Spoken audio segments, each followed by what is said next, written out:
I'm David Speers. Welcome to Insiders. After 18 months of top secret negotiations, Anthony Albanese is about to join his British and American counterparts to launch the AUKUS submarine plan.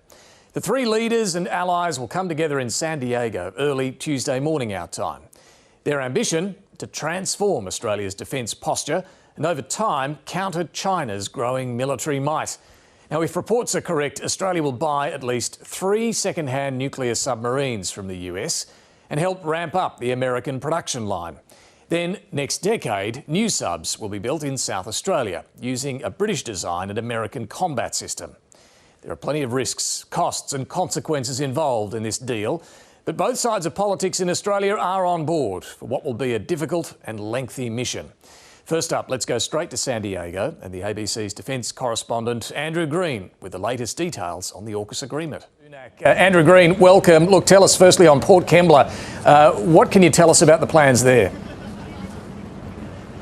David, you'll recall that about a year ago, the former Prime Minister, Scott Morrison, nominated 3 potential sites. They were Port Kembla, Newcastle Port and the Port of Brisbane. Well, after 12 months of study, it seems that the Defence Department is firming on the view that Port Kembla, south of Wollongong, is the most appropriate location to put a new East Coast submarine base that would eventually house nuclear-powered submarines. You've got a few more details about the AUKUS plan itself too, Andrew. The first step having visiting submarines in Australia. What can you tell us about that?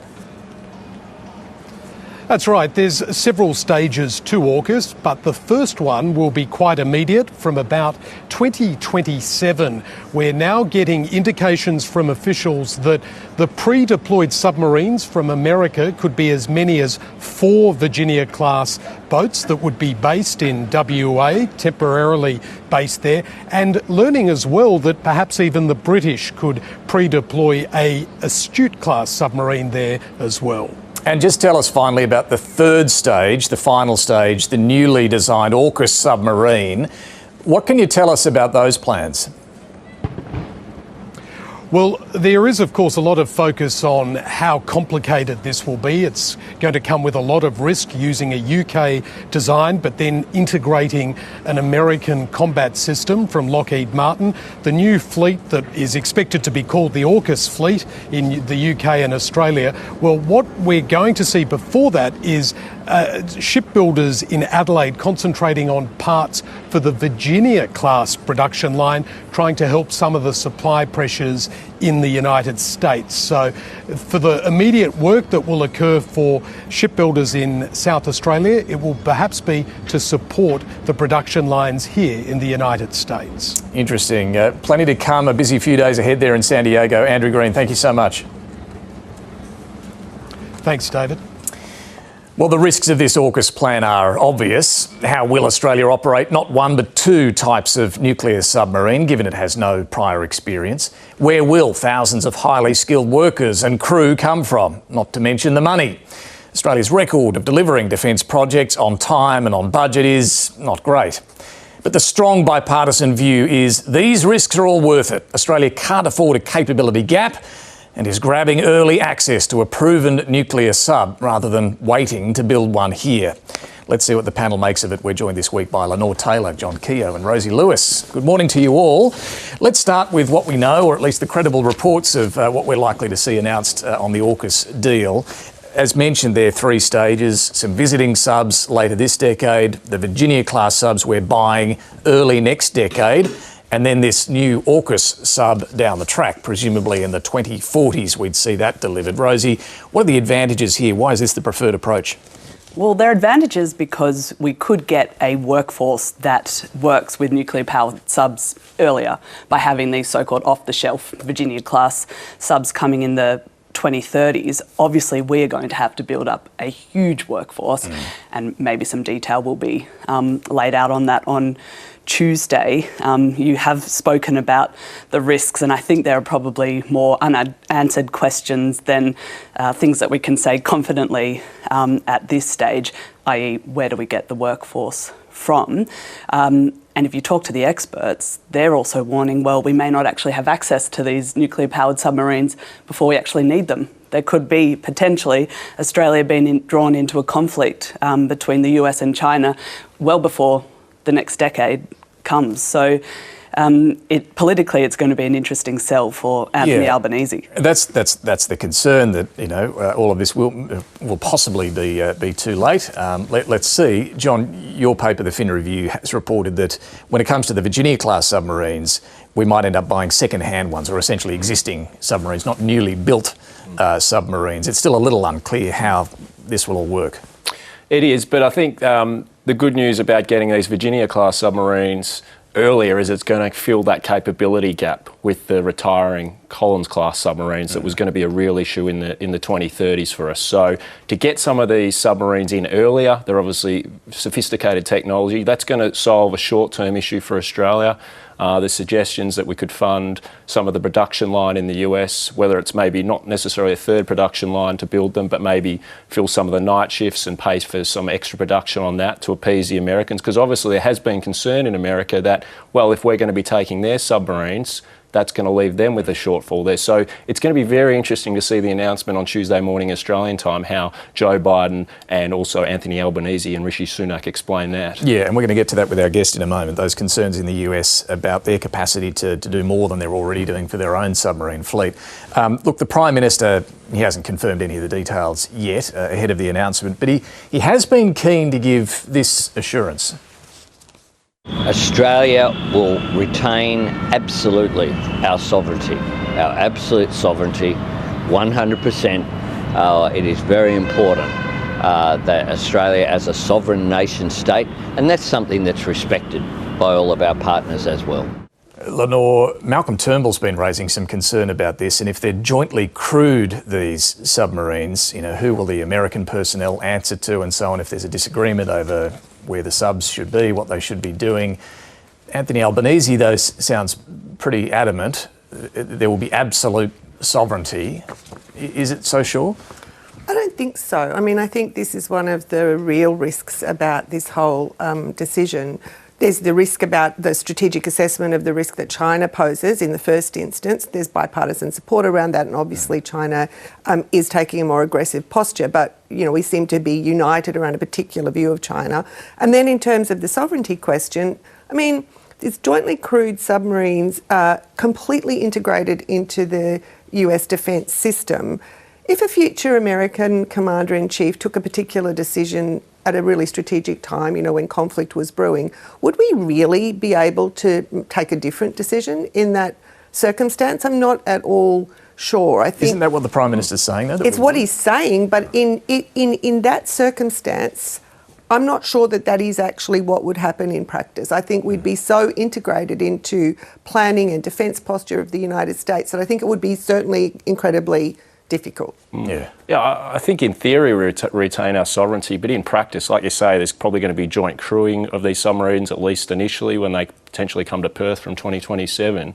And then longer term, we're deeply immersing ourselves even more so than we already are in the US defence system. And this is not only for a few years, it's for multiple generations. So we don't know who that future Commander-in-Chief would be. Joe Biden will be there on Tuesday, but it could be a re-elected President Trump. In 20 years' time, it could be someone we haven't heard of yet. I mean, that is a risk inherent in this decision. Of course, offsetting that is the concern that we wait until we build our own submarines, exactly. And that is clearly going to be a very long time. And now Richard Marles is also putting a question mark under the Collins-class upgrade as well. Maybe not all 6 boats are going to be some of them upgraded. are going to get what do they call it, a life of type extension. But buying some off the shelf, as the phrase goes, from the United States, these Virginia-class means we have that capability a whole lot earlier. It's also something that Peter Dutton, the opposition leader, has been advocating for some time.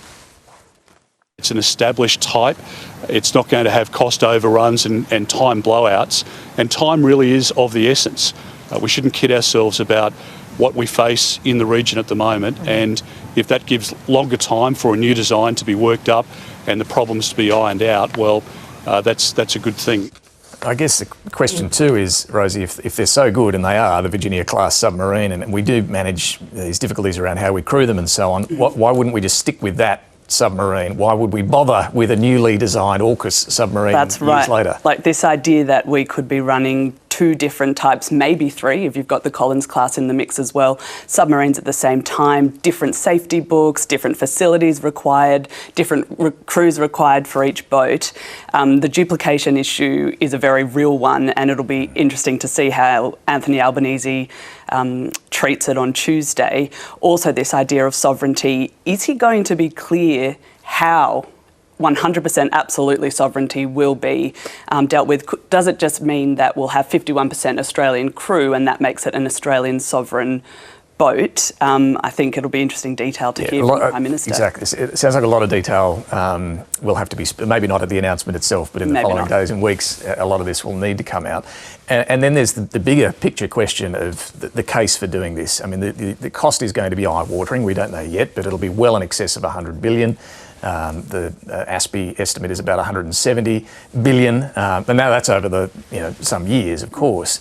But does the government need to make the case to the Australian taxpayers, footing the bill over the coming decades for all of this, as to why we can't do other things like increase job seeker or pay super on paid parental leave, but we can do this? Has that case, John, do you think, been made? Well, I think it's only starting to have that conversation, and it's probably been missing from the public consciousness up until this point. I'm not sure typical people who don't follow politics that closely are broadly aware of this. I mean, it is going to put enormous spending pressure on the budget, probably an extra $10 billion a year or so over the long term. ASPI says, $170 billion to around about 2050, including to operate these things. You build that on top of other spending pressures, NDIS, aged care, health. Unless we can sort of find some magic pot of money or grow the economy faster, get productivity going, to get more tax revenue through the door without lifting taxes, the alternative, as Heather Smith, who's a former top bureaucrat, Office of National Assessment person, said at the Financial Review Business Summit this week, we need to probably have a conversation about the tax and the spending side of the budget, because there's all these pressures. Do more than nips and tucks. Mixed with deglobalisation, decarbonisation, all this other stuff that's going on in the world at the same time, which is going to be expensive as well. Yeah, just finally on this, Lenore, I mean, the bipartisanship will help politically with this huge parcel of money that's going to be required. But what about the electorate? Do you think Australians are on board for this? I think it's a discussion that's just starting, and that's one hell of an opportunity cost you're talking about, with defence spending going up well over 2% of GDP. People are going to need to have really good reasons as to why we're making those choices. All right, well, time to talk to our guest, US Congressman Joe Courtney, who serves on the House Armed Services Committee. He's also the chair of the subcommittee on sea power and projection forces. To take us there, here was the Prime Minister giving an assurance there will be jobs for Australians under this deal. This is about jobs, including jobs in manufacturing, and Adelaide in particular will be a big beneficiary of this announcement, as well as Western Australia in particular. This is about building up our capacity. And when you talk about the issue of manufacturing submarines in Australia, that's an absolute priority for us. That will be seen as part of the announcement. Congressman Joe Courtney, welcome to the program. Hello, David. Glad to be here. The AUKUS details will soon be announced, but based on what's been reported, can I ask you about this capacity question? Does the US have the capacity to provide 3 and maybe even 5 Virginia-class submarines to Australia? Well, again, I think it's important to step back and recognize that today, as we're talking, the U.S. industrial base has delivered 21 Virginia-class submarines over the last 2 decades. There'll be 2 more this year, the Rickover and the New Jersey. That will bring it up to 23. And that production cadence, which was slowed down by COVID for some period of time, really, I think, is very much back on track. In addition to the Columbia ballistic submarine program, those subs are 2.5 times the size of a Virginia. And again, that's a must-do program. So our workforce has been growing. We hired 4,000 people in southern New England last year, 5,700 projected for this year. 6 years ago, we saw this bow wave coming in terms of hiring, and we have job training programs for young adults who are doing something else that can quickly get trained up and skilled up as welders, electricians, machinists. We have, secondary school programs for tech kids, tech schools for kids in those same professions. They can walk out of school at age 17 or 18 and walk into a career. So again, I think it's actually going to be a very exciting opportunity for Australia. And again, I know, sitting on the Education and Labor Committee here in Washington, we've had Australian expert witnesses talking about your apprenticeship programs. Again, we don't have to do this tonight. We've got, again, some runway to really stand up these programs. And as I said, I think it's going to be a transformational undertaking, enterprise for working people in Australia. But coming back to that question of can it be done, there are some doubts there in the United States. We've heard the chair of the Senate Armed Services Committee, Jack Reed, the former Republican Senator James Inhofe, the Rear Admiral Scott Pappano, the senior officer in charge of the US Navy's submarine program, all expressing some concern about the capacity there being pushed to breaking point. Are you confident this can be done?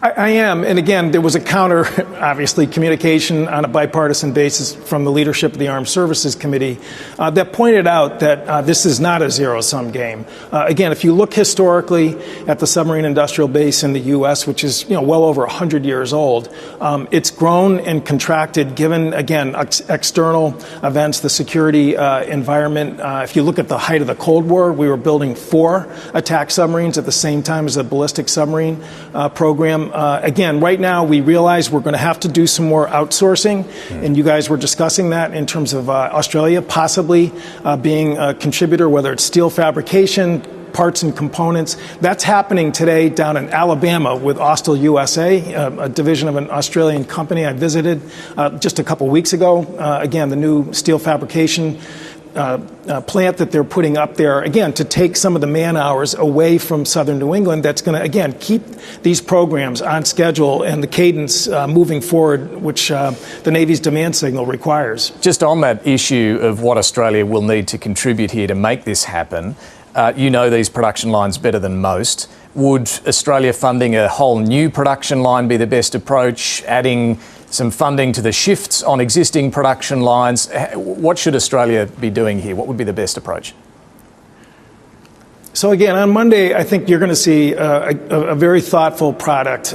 These are really serious people. Admiral Caldwell, the head of Naval Reactors, who has been the U.S. principal at the table, understands this stuff, backwards and forwards. And so, again, I think it will probably be done, incrementally in terms of really trying to get people sort of acquainted with the systems and some of the exciting new virtual technology now that's happening in shipyards, as well as robotic welding and ways to really pick up the production rate compared to even what it was 10 years ago. So again, I think everybody understands this is not something that you can just flip a switch and you've got an industrial base to take on really probably one of the most complex types of manufacturing imaginable. You're building a vessel that is operating in an environment that does not support human life. I mean, everything has to be perfect. But as I said, we've got some really good programs. And by the way, I visited the British shipyard up in Barrow and seen the great work that they're doing with the Astute class and the Dreadnought class. So that's the exciting thing about this partner. I mean, we've got 3 countries where the trust level is as strong and deep as possible. Countries with already pre-existing industrial bases. So, there's a lot to work off of. And I would just note that, even looking at the Collins class submarines, again, there was U.S. technology on board those submarines for weapons systems. Again, I've visited HMS Sterling and saw it myself. So, this is not brand new stuff in terms of collaborating. The U.S.-UK collaboration is, if anything, even more widespread and well precedent, deep precedent in terms of succeeding. Just to be clear, though, Australia will have to contribute to production capacity in the US in some way. I think all 3 countries, and we're all going to, it's going to be a mixture. I mean, everybody's going to be sort of contributing to each other's needs. And certainly to the extent that, again, getting the Australian workforce sort of up and running, the fact that there is not an existing AUKUS submarine program right away in the late 20s or mid 20s, I mean, then obviously contributing to the Virginia program is just a logical way to increase proficiency for welders and electricians and all the skilled jobs that take that repetition and take that cadence to really get up to the high level of quality. And doing that, doing that through a new production line or just adding extra shifts on the shipyard in your district, Connecticut? There's no question we're building out capacity. We just cut a ribbon on a new production facility that cost $700 million to build, and there's more facility that's going up. Again, if you look at World War II, what Groton looked like in terms of the number of production plants that were there. Again, this is not something new in terms of expanding facility. But you'll need Australian help. You'll need Australian help. It is now. No question about it, and we welcome it, and I think it'll benefit Australia in terms of really getting a workforce that's going to have the skill set to build its own subs, and that's what I think is really what everyone wants to see happen. We want this program to succeed. Would it be more likely Australia gets existing Virginia-class submarines or brand new ones? When it comes out, you'll see. Okay. Like I said, there's going to be, I think, what I will tell you is what you will get is of the highest quality. And I say that sincerely. Again, the shelf life of a Virginia-class submarine is 33 years. And it has life of boat nuclear reactor. It doesn't require refueling. No one's going to be, foisting off clunkers on good friends and allies. I mean, this is about really having the type of stealth and the type of reach which the strategic environment requires. I mean, China's missile force is really, in my opinion, the real reason that's driving this decision, because surface ships right now are so vulnerable. And we saw it in Ukraine, where two relatively crude short-range missiles took down the flagship of the Russian Navy. Again, the surface is really a much more risky place, and unfortunately, a diesel-electric, which was the prior plan, has to exist and operate on the surface. What's the risk of a future US administration, potentially even a second Trump administration, considering that all of this is too risky? We want to put America first. We like Australia, but we're putting America first. What's the risk of that? Well, I would tell you this. I mean, talking to my Republican colleagues, working with the Australian Friends of Australian Caucus and the AUKUS working group, I mean, there is very strong support within the Congress on a bipartisan basis for this effort. I really do want to foot stomp, though, the discussion about who's in charge and who makes the decisions. Again, there is already existing collaboration between the Australian submarine force and the U.S. submarine force. I've seen it personally.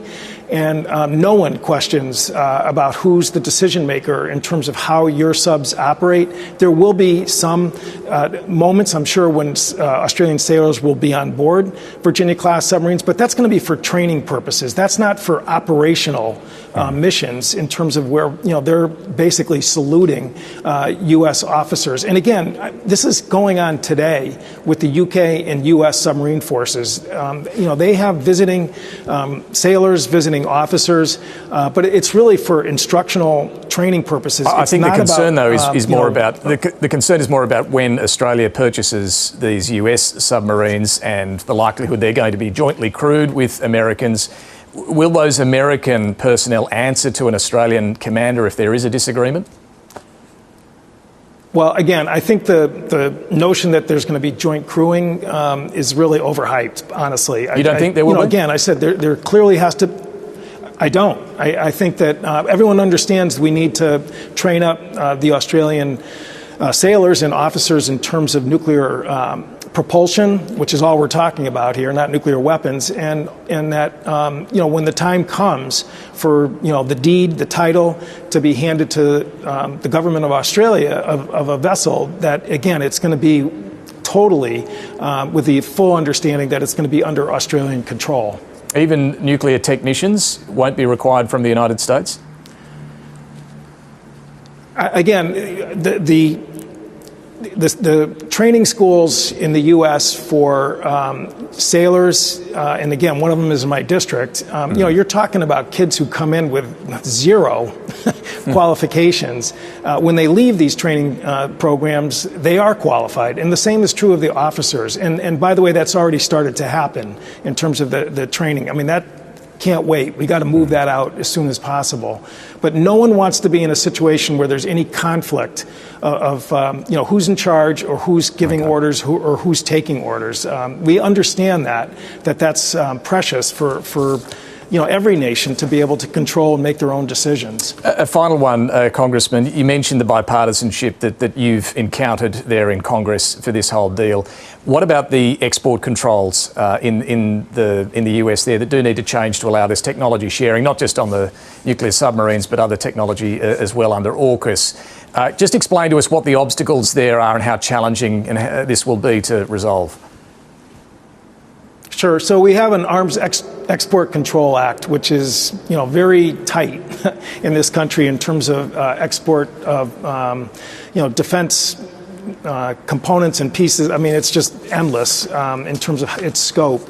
And the goal here is to really try and create a carve-out for AUKUS, which avoids, again, these becoming barriers in terms of really getting the technology transfer that's required. We have such a carve-out for Canada today. Again, the defense sectors are much more free-flowing and seamless because of the fact that we made that adjustment, and that's going to be a focus. Again, the clock is ticking here in our congressional session. It's a little tricky right now in terms of the overall politics of this chamber, but everybody understands that that's something that definitely needs to be focused on. We're looking at the Defense Production Act amendment, which I've already introduced or submitted requests for modification to help AUKUS in that arena. And so that is clearly a must-do item for Congress. And as I said, I think based on the Armed Services Committee, the Foreign Affairs Committee, a lot of the discussion. I think Monday is going to be a really great opportunity to elevate the importance of all three countries working together, and that includes the U.S. Congress. So I feel good about the fact that. As difficult and as polarized as Washington is right now, that this is an issue that's going to get really serious attention and finally, enactment. Congressman Joe Courtney, appreciate your time. Thanks so much for talking to us. Great. Thanks, David. Right, let's get back to our panel. We're joined once again by Lenore Taylor, John Kehoe and Rosie Lewis. Just want to quickly pick up on a couple of things there. We're not going to be sold old clunkers, which good is to know we're not getting clunkers. Good to know. But it's a fair point. These things do have a long lifespan, these particular submarines. What I found most interesting, though, was shooting down the suggestion there'd be any joint crewing at all. Overhyped. Yeah. Only for training Australian purposes. control. Yeah. Well, for training purposes, but then once they hand over the deed, the submarine. But that focuses on the who salutes whom on the boat kind of question. It doesn't actually address the broader strategic question of whether we would be able to take an independent strategic. Well, that's a bigger strategic question. This is more a question. technical matter of because there's been an assumption, hasn't there, that what's the crew on a Virginia-class submarine? It's 130, 140. Yeah. Compared to. Less than half that number on a Collins-class submarine. But then the technical skill required, he sounds very confident that we can actually, I suppose within a decade, have that skill, including the operator of the nuclear engine, to do all that ourselves. It's a big challenge. Training. Yeah, we don't have a civil nuclear industry, do we? I think we're pumping out, like Cameron Stewart wrote yesterday, about 50 nuclear engineering graduates a year. We're going to need thousands of those people, literally thousands, yeah. Again, it comes down to all those details we'll hear about in the coming days, no doubt. Well, let's get to where the Prime Minister's just come from, and that's India. And I mentioned earlier, very warm welcome late on for Anthony Albanese by Narendra Modi. Treated like something of a superstar there at the cricket and elsewhere. Lenore, what does this tell us about where this relationship is at between India and Australia? I think it tells us that both countries want to diversify markets and have a buffer against China. And you can see that across all the things that were discussed, the possibility of a trade agreement, possibility of joint military exercises. Both leaders really wanted a closer relationship, and Modi really laid it on. I don't know if they've got spinal tap in India, but that was 11. That was the full treatment. I mean, it required Anthony Albanese to sort of gloss over a bunch of things that are less harmonious in the relationship, but in terms of what they want to cooperate on, it was all... Well, just on that, so those issues are where India stands on Russia's invasion of Ukraine. It condemns the war but doesn't mention Russia's role in that. The communique just said it wanted a peaceful resolution without talking about who invaded whom or anything, because obviously Russia and India is very close with Russia, very reliant on cheap Russian gas, so that needed to be sort of glossed over. And I think also the sort of human rights problems, freedom of the press problems, attack on freedom of religion problems, they all kind of got glossed over as well. He was asked about this, the Prime Minister, because there has been, the BBC offices in India were raided, a documentary on Modi's treatment of Muslims was banned, and Anthony Albanese was asked about that. Australia stands up for press freedom, but India is a great democracy, and to dismiss that is, I think, wrong. So, John, is this the Prime Minister putting those awkward issues really to one side, not letting them get in the way of the bigger picture here? Yeah, I mean, it's fairly difficult for Anthony Albanese on Modi's home soil to openly criticise India's practices around how they've treated the BBC and also on the Ukraine issue as well. So I think he's being polite on domestic soil. You hope behind closed doors at least him or the Foreign Minister Penny Wong is raising these issues with gusto. Modi also raised the attacks that we've seen on some Hindu temples in Australia, which Anthony Albanese pledged to do more about, step up security and so on. But when we look at the trade relationship, we do have an existing agreement, but they're hoping for a much better agreement by the end of this year. What's the problem there? Is it the agriculture protectionism in India? Is that the main issue? Yeah. So, I mean, India's promised to be this potential great trade partner for Australia, and it's only our sixth largest trade partner at the moment. It's not too bad, but getting a proper trade deal over the line is difficult for two reasons. One, India has a lot of small farmers. There's millions of them. They're voters. They're a democracy. And so they don't want to unwind the tariffs and the protectionism that's helping keeping them afloat. Australia obviously wants to send their agriculture products there, more of them. On the flip side, India wants to get more of its labour force into Australia. Now, as Don Farrell said, the Trade Minister, to my colleague this week, Andrew Tillett, there's sensitivities on Australia's side from that as well. But it was interesting to see Madeleine King over there, the Resources Minister as well, and a lot of the CEOs meeting with their Indian counterparts. Delegation from business. I mean, they're talking about the new minerals that will be required in the energy transition, like lithium, cobalt, to build renewables, wind turbines, electric vehicles. But also, we shouldn't forget, India is a massive, massive consumer and wants more of our coal and gas. And so you juxtapose that this week against the safeguard mechanism debate, where Albanese is saying gas is going to be a big transition fuel for us. Well, India wants more of those fossil fuel resources. The Greens are saying, no, we want to close those down. So there is a disconnect there. Perfect segue. Let's talk to what's going on in the Parliament this week. And before we get to safeguards mechanism, there was a deal done between Labor and the Greens on the National Reconstruction Fund. Rosie, just explain to us what this fund is, firstly, that Labor promised at the election. It's a $15 billion fund, so it's a huge investment vehicle for the government, but it will be overseen by an independent board. So decisions made, investment decisions, can't be blamed on the politicians, on the governments of the day. And investing in priority areas, though, that the government lays out, that it wants to see Australia doing more, make more stuff. That's right. So clean technologies, emerging technologies.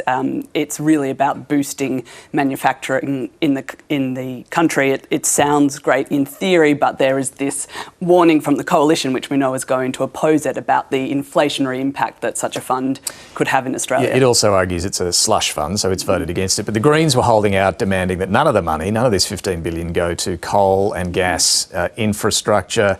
They've now got that assurance. Here was Adam Band.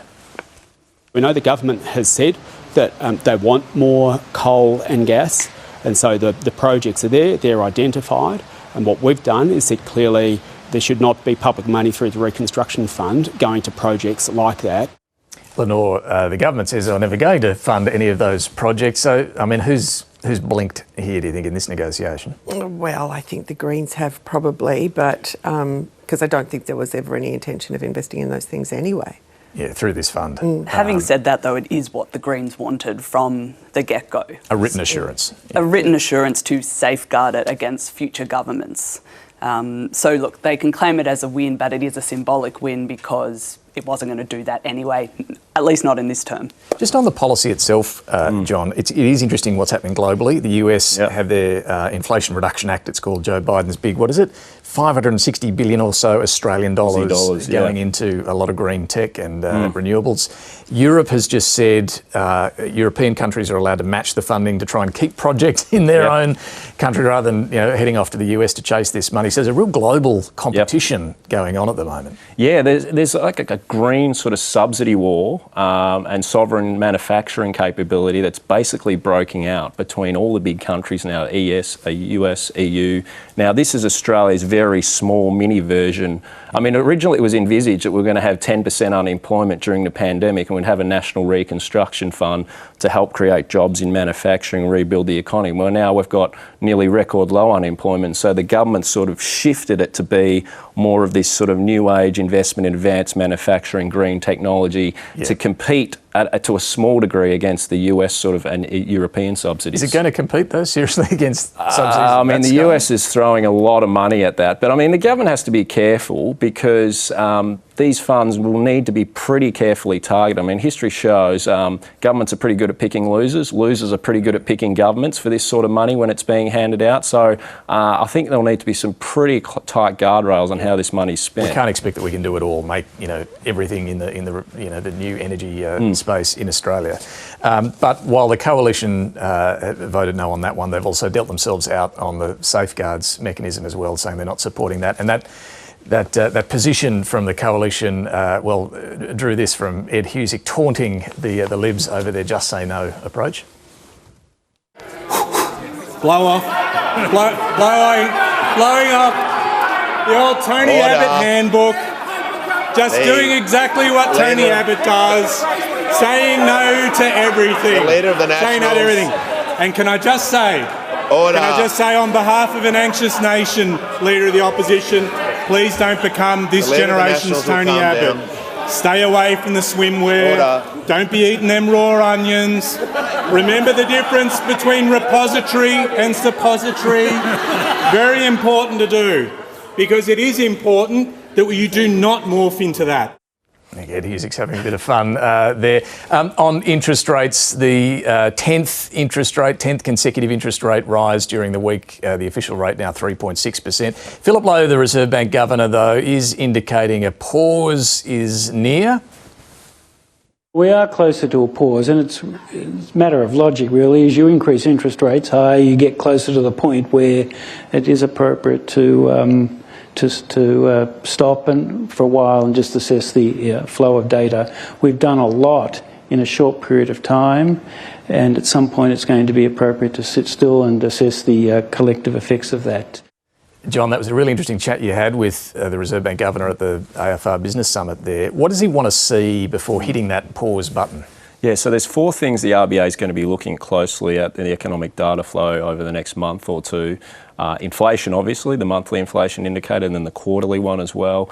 Employment conditions, consumer spending, and also business surveys as well. I'd be surprised if they pause in April. I think they'd have to see a lot of weakness across all those things. Probably not going to get a bounce back in employment in February, because January was weak for unusual seasonal sort of reasons, but there was a lot of people who had a job ready to go to in February. I think they'd more consider a pause in May if the data starts to really slow down noticeably. But I would say the US is a bit of a cautionary tale, because they thought they were getting close to slowing down. Now, Jerome Powell said during the week, their Federal Reserve Chairman, actually might have to pick up the pace of rate rises now because inflation is staying stronger for longer. And this was the other thing Phil Lowe was really emphasising in that speech in the chat with you, is the danger of leaving inflation too high, leaving the job undone, and what that does to unemployment. I mean, he warned it could jump 5%. Yeah, well, history shows if you don't get on top of inflation early and you try to play catch up, you've got to hit it harder later, and that causes unemployment to go up by more. Now, the Robodebt Royal Commission had its final public hearings during the week. Malcolm Turnbull gave some evidence. We also saw Catherine Campbell, who was the top bureaucrat in charge when this scheme was rolled out, in the witness box as well.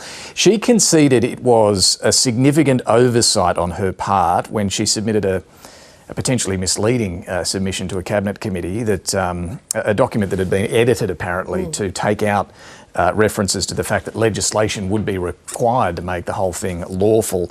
Look, Lenore, this inquiry has exposed a litany of failure in terms of process, but it also really highlights, doesn't it, big ethical questions about senior members of the public service and their approach to welfare recipients. I think it has exposed truly appalling maladministration on the part of the public service. It's raised great questions about several ministers and how they administered their briefs. I think the Commission has done a really good job of trying to get to the bottom of it, and has gotten to the bottom of it, and it's not pretty when you look at the sequence of events and how many warnings were ignored by public servants and by ministers, it would appear. I think the issue is going to be, there is a tort of malfeasance in public office, but the bar for that is very high. And I think it's going to be very interesting to see what the Royal Commission recommends, because there has to be consequences for this. This is so serious. The questions it raises, particularly about the public service, are so serious that some consequence has to happen, but it's not easy, it's not immediately apparent that the bar will be reached in terms of, individuals. Yeah, what do you think? I mean, yes, there's absolute shame there for the former coalition government and the ministers, who didn't do enough. But what about the public service attitude here, Rosie? What does this tell us about how they've approached this issue? Well, it tells us that there was a public service who was willing to tell the government what it wanted to hear, as opposed to what it needed to hear, in terms of all the warnings that just were ignored or never passed on. There was this quote from Renee Leon, who was a former secretary of the Department of Human Services, where she said, rather than telling government, warning the policy would have significant hardship, the policy would raise community concern. So the kind of dancing around language so that the government couldn't get in trouble under future freedom of information requests. And that advice bad advice was always given verbally, not in writing. Exactly, yeah. So this real sort of cultural behaviour issue that clearly needs to stop. Wanting to keep the government of the day happy, also a lack of care for the clients it was meant to be serving. And when frontline workers tried to raise those concerns, they were absolutely shut down. I mean, they could see what the policy was doing to the customers that were coming in and they were dealing with, but they were not heard. We don't know what the recommendations from the Royal Commission will come at the end of June, or they're due by the end of June.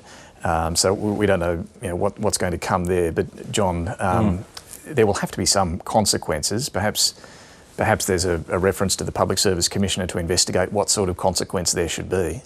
Yeah, and I think also that they'll need to be looking and seriously thinking about making recommendations about having a more open culture to feed bad news up the chain, so ministers take it seriously. I mean, we saw sort of parallels to this in the Banking Royal Commission, where bad stuff was happening down at the ground level. It sort of got halfway up, and then it was sort of suppressed. It wasn't taken seriously. I think the best organisations, being government, private sector, feed bad news up the chain, take it seriously, react immediately and deal with it, rather than just trying to bury it.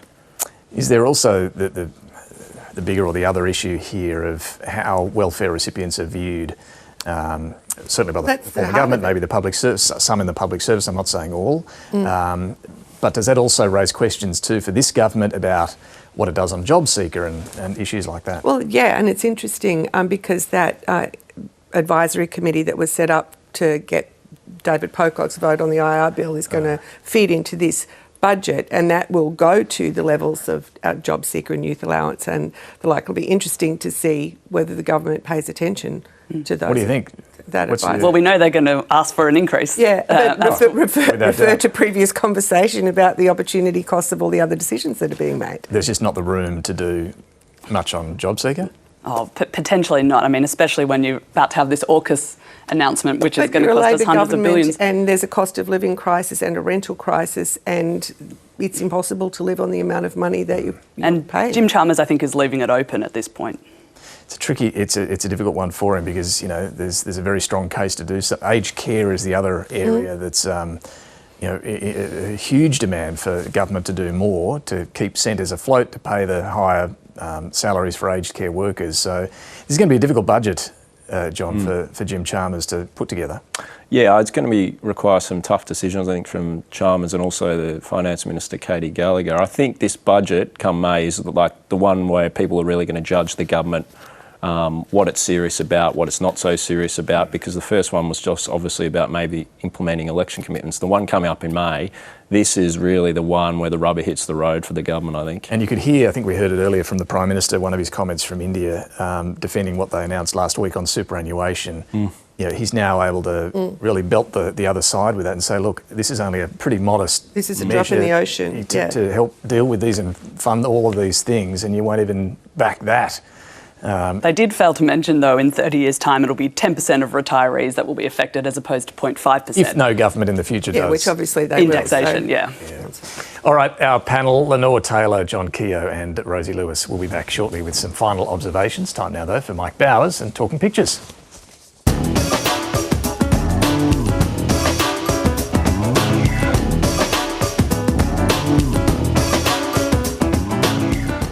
I'm Mike Bowers and I'm photographer at large for The Guardian Australia. I'm talking pictures this morning with cartoonist for the Canberra Times and ACM, the one and only, the wonderful David Pope, and a very warm welcome. G'day, Mike. David, they say that sport and politics doesn't mix, but sometimes it's pretty good for diplomacy. Cricket through friendship, this was billed as the Prime Minister, Anthony Albanese, toured India. Yeah, well, a big tour, and you know, he started the week at the World Pride Festival. Yep. Festival of Colour, marching across, you know, Sydney Harbour Bridge, and now he's arrived in India for the Holi Festival, the Festival of Colour and life and love. So and he's been showered with, it's a great picture, isn't it, from photo. Alex Ellinghausen. It just absolutely covered in colour. It's fantastic. It's a terrific festival. He's, of course, visiting the cricketers on the 4th Test. Well, cricket's being used for diplomacy here, and fortunately it's such a complicated game that the metaphors are very useful for cartooning as well. Narendra Modi has a stadium named after him with a big poster of Anthony Albanese on it. That's right. Can you imagine a big poster of a Prime Minister at an Australian cricket venue? It would get vandalised for sure, right? This was a chariot specifically built for the occasion, apparently. I like Jeff Lemon's reference was sort of the Game of Thrones. Oh, with the bats and the... Yeah, the way the bats and the wickets, a sort of willow of thrones here. In this circumstance, Albo is a bit of a warm prop. For some political theatre. Beautiful David Rowe, pitch inspection. And the cracks are Ukraine, Adani, China, trade, Putin and mining. Yes. Sashin, right? Not Perry. Anyways, the pitch looks great. Tappity tap tap. Tappity tappity. It's always it's the little sort of add-ons that David does, you know, the tappity tappity tap.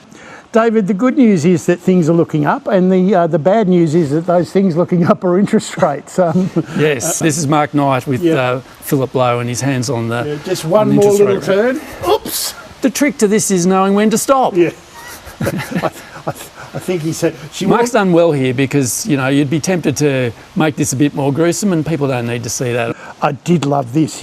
You got Philip Lowe with the hammer hands Lowe. That's right. Philip Lowe, hammer hands, putting together the inflation puzzle. Yeah. It's such a complicated thing, inflation. There's actually all these things that contribute to it. Yeah. And yet we have this very crude instrument for dealing with it. So I've got Philip Lowe. The Reserve Bank has done the edges, Jim, of this puzzle. You guys in government can fill in the rest. Yeah. Robodebt, David, might have been an automated system, but all the problems that are associated with it were well and truly man and woman made. I just loved this cartoon from Glenn Lelevre. It's the all aboard the thrown under a bus route, and there's just some beautiful, had no idea, pants on fire, didn't ask. Didn't turn my mind to it. Your eye just wanders around this loop. It's one of those cartoons that packs a punch when you actually absorb it. Well done, Glenn. I did love this cartoon of yours. Meanwhile, back in the AUKUS project office. We're aiming for a seamless integration of British engineering, American military hardware and Australian public administration. It's following on from the testimony from public servants. This is Catherine Campbell, and who's now got a job in the AUKUS project office. So I'm very much reassured that the administration of Robodebt has been seamlessly transitioned across to the administration of AUKUS. Look, it's been a great pleasure unpicking the events this week, mate, and I'll let you do the honours. Good to talk to you, Mike. Back to you, David. Thank you, David. Thank you, Mike. You saw the chariot there that the two Prime Ministers, Anthony Albanese and Narendra Modi, were travelling on. The cricket journos over there found it down in a fairly unceremonious graveyard down there, but there it is, found. Hopefully that'll be preserved somewhere for posterity. Let's get some final observations. Rosie. This Thursday you've got the government's referendum working group's final meeting before they give their final advice on how best the government can go for the referendum to succeed, and there's a rift emerging with the Indigenous leaders very much locking in behind the Voice being able to advise executive government. The government is trying to find a way to water that down, so it'll be interesting to see how the government fares and if they manage to remove it from their wording in order to get coalition support that probably won't be there anyway. That will be very interesting. John. So Treasurer Jim Chalmers later this week is going to release the 5-year review of the Productivity Commission, which will be about a 1,000-page report. Lots of fun looking through that one. We saw this week actually business saying the government needs to get more ambitious on its economic agenda. Now it's worth noting the last government didn't really implement barely any of the recommendations from the Productivity Commission. So let's hope this time this new government gets a bit more ambitious. Yeah, Phil Lowe also gave a bit of a nudge saying productivity needs to improve as well. Lenore. It was quite arresting this week to see Rishi Sunak standing at a podium that said stop the boats. It's not clear whether the UK's Rwandan solution will actually ever happen, but if it does, we could probably give them some advice about the potential human cost of it. Thank you all very much for joining us this morning. Finally, it's less than 2 weeks now until the New South Wales election, and you don't need opinion polls to tell you this one's close. Just look at how desperate the two leaders have become. We'll leave you with that. Thanks for watching.